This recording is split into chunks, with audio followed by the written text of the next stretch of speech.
What brings true happiness? Not fleeting pleasures nor the shimmer of worldly things, but something deeper, something that stirs the soul awake. In the hush of contemplation, Zen masters spoke of love not as possession, but as presence. In Buddhist thought, joy does not bloom from grasping, but from clarity, an open heart, a quiet mind. An ancient teaching whispers, a heart that listens, a presence that truly sees, a spirit that lifts, not weighs down. These are the gifts untouched by desire or ego. Yet so many wander through life, eager to please, but failing to understand. They offer gold when only presence is needed. They speak when silence holds the answer. They linger at the surface, never touching the depth. This is not a tale of giving gifts wrapped in silk, but of offering what unfurls the petals of a heart. To bring true happiness to a woman, 3 sacred offerings must be made, not bought, not bargained, but genuinely vulnerably offered. Let the story begin. The first gift, emotional safety, a presence that does not threaten. In the stillness of an ancient forest where even the winds seem to pause and listen, a woman sat beside a quiet stream. Her hands cupped the flowing water.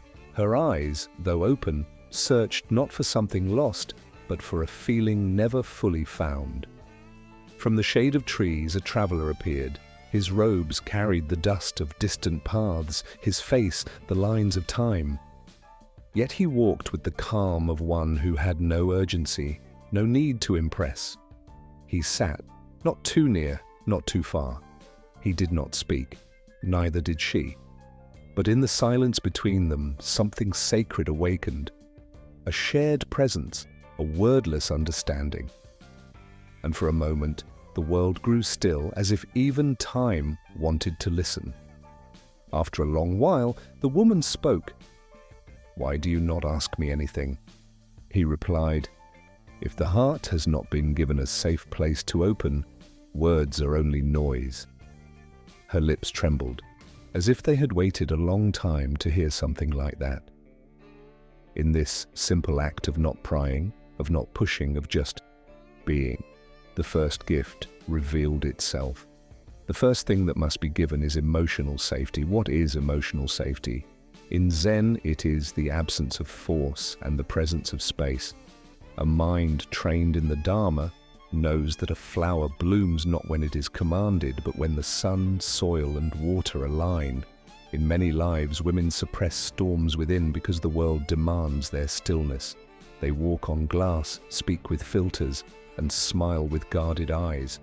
A woman cannot truly open unless she feels, deep in her being, that she will not be shamed, controlled, or ridiculed for her truth. To give emotional safety means to offer stillness instead of suspicion, patience instead of pressure, and curiosity instead of judgment. One Zen saying goes, "Do not try to open the flower. Sit and let it bloom when it feels the sun of your presence." Thus, the first key to a woman's happiness lies not in saying the right words, but in becoming a place where she can be wholly herself without fear. The gift of deep understanding. A heart that sees without eyes. Days passed, and the woman and the traveler spoke little, but something changed. Her eyes became less guarded. Her voice, when it did appear, was like spring returning after a long winter. One morning she asked, "Why do you not tell me who you are?" The traveler looked at the horizon and replied, "Because your soul does not need my story. It needs someone who understands yours." And in that answer, she wept, not out of sadness, but from the rare sensation of being seen. He did not rush to comfort. He allowed her tears to fall, for they were not weakness, but the language of wounds finally allowed to speak. He listened, not just with ears, but with presence, not for the sake of replying, but for the sake of holding space. In his silence, she heard herself. The second gift is deep understanding. In Buddhist teachings, true compassion begins when the self becomes quiet enough to hear the pain of another without turning it into a story about oneself. Many mistake attention for understanding. They nod but do not listen. They observe but do not perceive. To understand a woman is not to decode her like a riddle, but to witness her without reducing her. Zen reminds, when you truly see a tree, you do not ask it to become a river. Likewise, when a man truly sees a woman, he does not ask her to become less emotional, less intuitive, less powerful, or more like him. He does not say, "Calm down." He asks, "What is hurting?" This understanding is not about solving, it is about seeing. When a woman feels seen, not for her appearance or performance, but for her essence, her spirit rests. This rest, this deep exhale of the soul, brings happiness greater than diamonds. The gift of encouragement, a spirit that believes and uplifts. Seasons changed. The forest bloomed, then withered, then bloomed again. The woman had changed too. She now walked with less weight on her shoulders. Her laughter returned, not because someone gave her joy, but because someone gave her permission to return to herself. But one afternoon, as grey clouds gathered and thunder rolled in the distance, she sat alone, staring at her hands. The traveller appeared again. She did not speak. He sat beside her. After some time he said, "You once told me you used to paint." She nodded. "I did, but I stopped long ago." "Why?" Her voice cracked. "Someone told me it was a waste of time, that no one would care for what I created, so I buried it." He stood and returned a moment later with a small bundle. In it, paint, brushes, then paint, even if only for the trees, even if only for the wind. Paint, because your soul deserves expression, not permission. Something shifted in her. She reached for the brushes, not to prove anything, but to feel alive. The third gift is encouragement. Buddhism teaches that the greatest karma one can plant is to help another awaken their full potential. Encouragement is not flattery, it is the art of seeing a flame and feeding it, not smothering it. Many women lose touch with their gifts, not because they are untalented, but because someone they trusted did not believe in them. The world often reduces women to roles, appearances, or silent supporters. But to encourage a woman is to whisper, "Create, speak, lead, dance. You are not too much. You are just enough." Zen does not separate enlightenment from daily living. Every stroke of a brush, every step of a dance, every dream pursued with joy is a form of awakening. To make a woman happy, uplift her spirit, not by carrying her, but by reminding her that she has wings. The three gifts in harmony: emotional safety, deep understanding, encouragement. Not one, but all three must be given. One without the others is like sunlight without soil or wind without breath. When emotional safety surrounds her, she softens. When deep understanding meets her, she opens. When encouragement uplifts her, she rises. These gifts cannot be faked because the soul recognizes authenticity. They must come from a place of emptiness, not seeking to gain, but simply to give.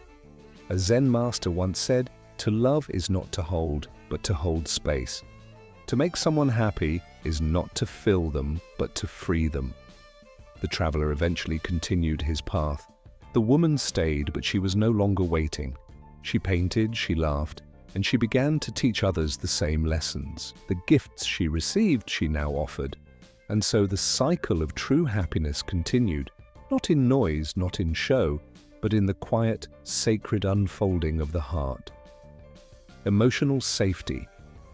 In Zen, the mind that clings is the mind that suffers. The teachings encourage releasing the need to control, fix, or mold others. This is especially true in relationships. Emotional safety is not about words, rules, or empty promises. It is the feeling one experiences when judgment is absent and presence is whole.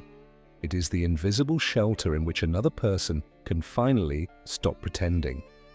And for a woman whose spirit is often expected to carry the burdens of silence, emotional safety is the key that unlocks her truest nature. What does it mean to create emotional safety? It means becoming a sanctuary, not a battlefield.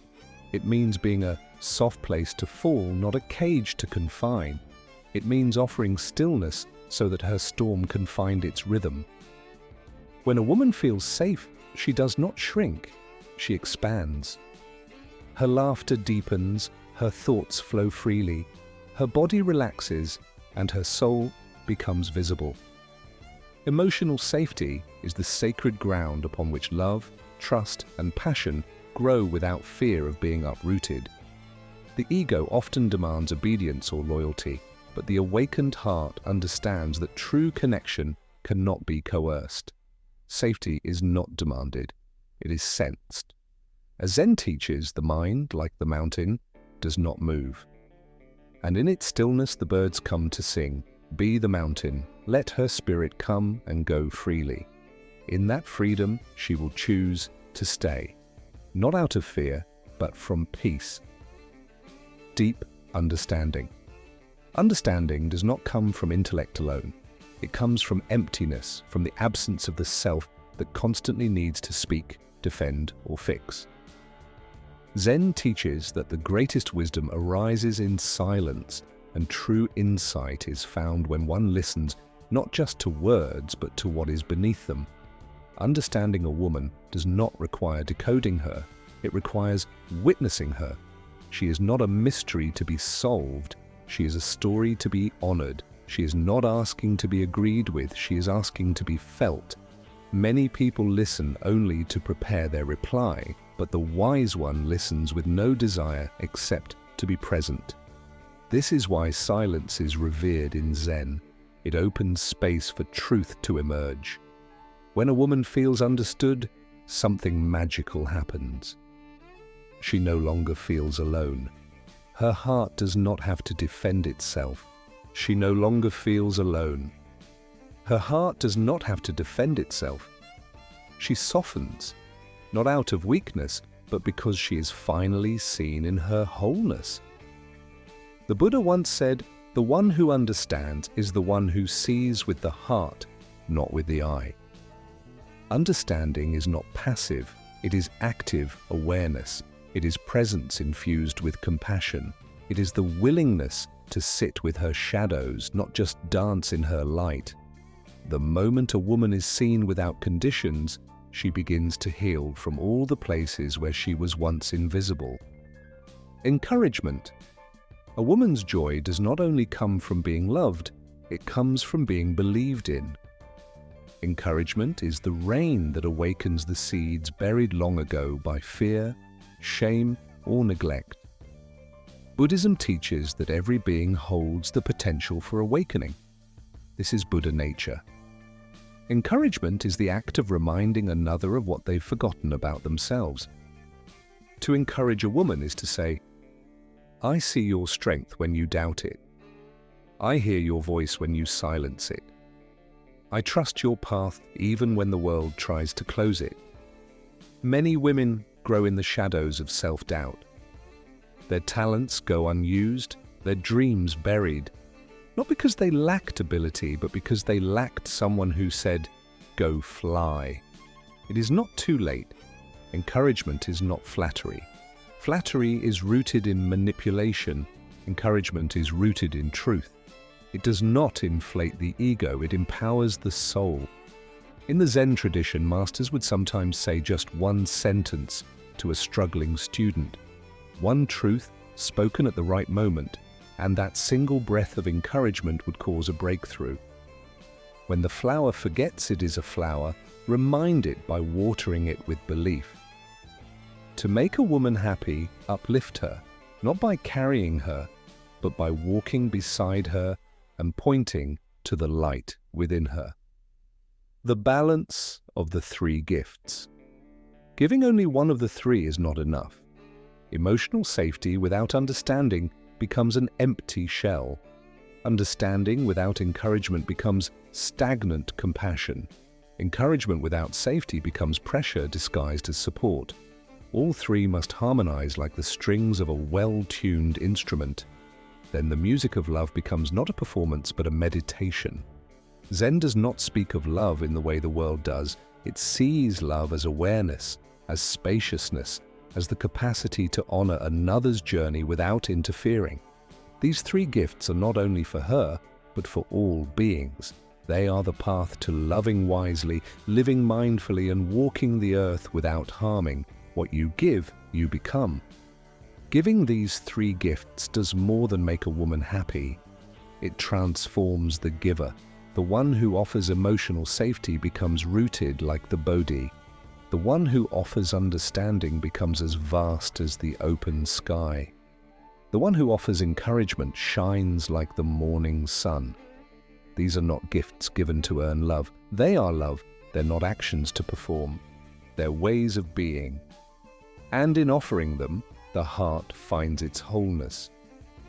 A Zen poet once said, "Do not ask how to love her. Ask how to become the space in which her soul can dance." Become that space. When you do, you'll not only create joy for her, you'll feel it too. Thanks for being here. If this touched your heart, consider subscribing for more soulful content. Just click the subscribe button below and tap the bell so you're always updated. Share your thoughts in the comments. I'd love to hear what you'd like to see next. Until next time, stay kind, stay open.